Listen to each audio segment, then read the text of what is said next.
Barrage of setbacks spoils Trump's post-Mueller reset. It was just last week that President Donald Trump and his allies euphorically celebrated what they called Trump's exoneration after special counsel Robert Mueller's Russia probe. The apparent absence, but misfortune and mayhem almost immediately began piling up.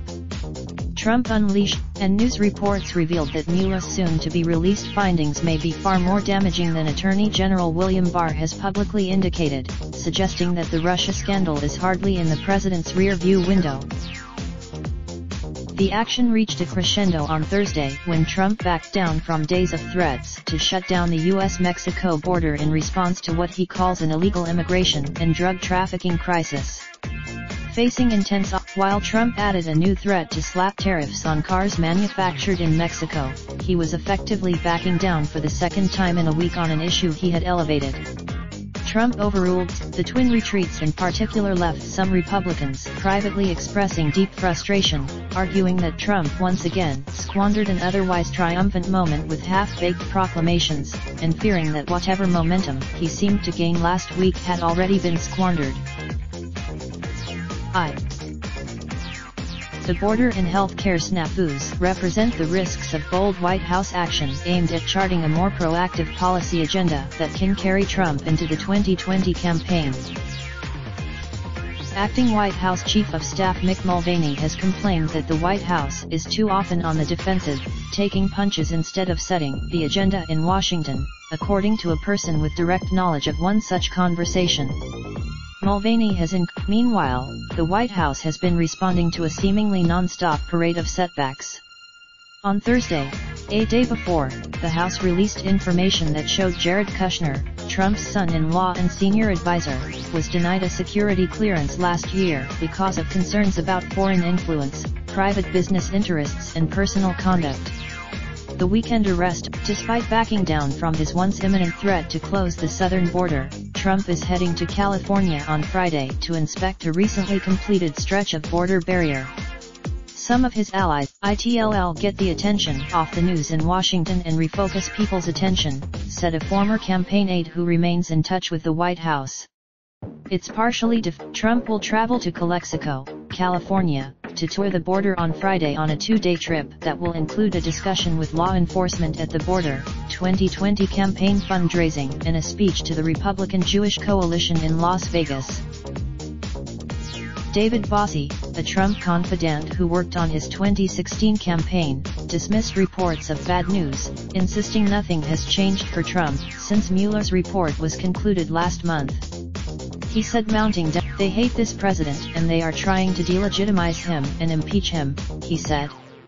Nothing's changed, but the former aide, who requested anonymity to speak freely about internal West Wing dynamics, said the White House is eagerly counting down the days until Congress leaves for its two-week recess when Trump can be the only megaphone in Washington.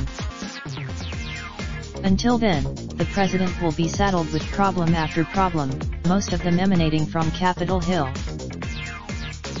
On Wednesday, House Democrats demanded 6 years of Trump's tax returns from the IRS and a decade of Trump's financial records from his accounting firm.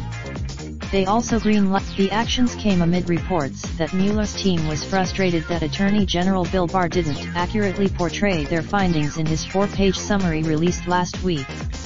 Outside the White House, Scott Jennings, who worked President George W. Bush and is close to the Trump White House, warned the White House will have an additional issue to deal with when the Mueller report is released in the coming weeks. They need to get through. Trump was elated after he learned about Barr's summary, pumping his fist with excitement when he recounted the good news to his allies, according to a person told about his reaction. But the jubilation, the president has been particularly frustrated with Democrats' rejection of his insistence that there's a crisis at the border. In private, Trump has long criticized Mexico for failing to halt Central American migrants from El Salvador, Guatemala, and Honduras from coming to the U.S. border. But he had not put. Many Trump advisors counseled the president that closing the border posed a foolhardy threat to the strong economy Trump is depending on for his re-election campaign. Trump and his aides said Thursday that Mexico had made significant efforts in recent days to prevent immigrants from crossing the border by adding more checkpoints and allowing people to remain in the country while seeking asylum. "I don't think we'll have to close the border," Trump told reporters late Thursday. Trump, who thought his threat to close the border and vote on healthcare would appeal to his base, increasingly views nearly every decision he makes in terms of the raw politics of the upcoming election, people close to him said. Trump regularly obsesses over his Democratic opponents in the presidential race. In a recent conversation with a Republican lawmaker, Trump quickly veered into an unrelated discussion about the Democratic presidential field, according to a person briefed on the matter, citing poll numbers showing how various contenders stack up against him. "Trump seems keenly well into the weeds," the person said, adding that the president has even reviewed polling about how the Democratic candidates might fare in the crucial state of Iowa.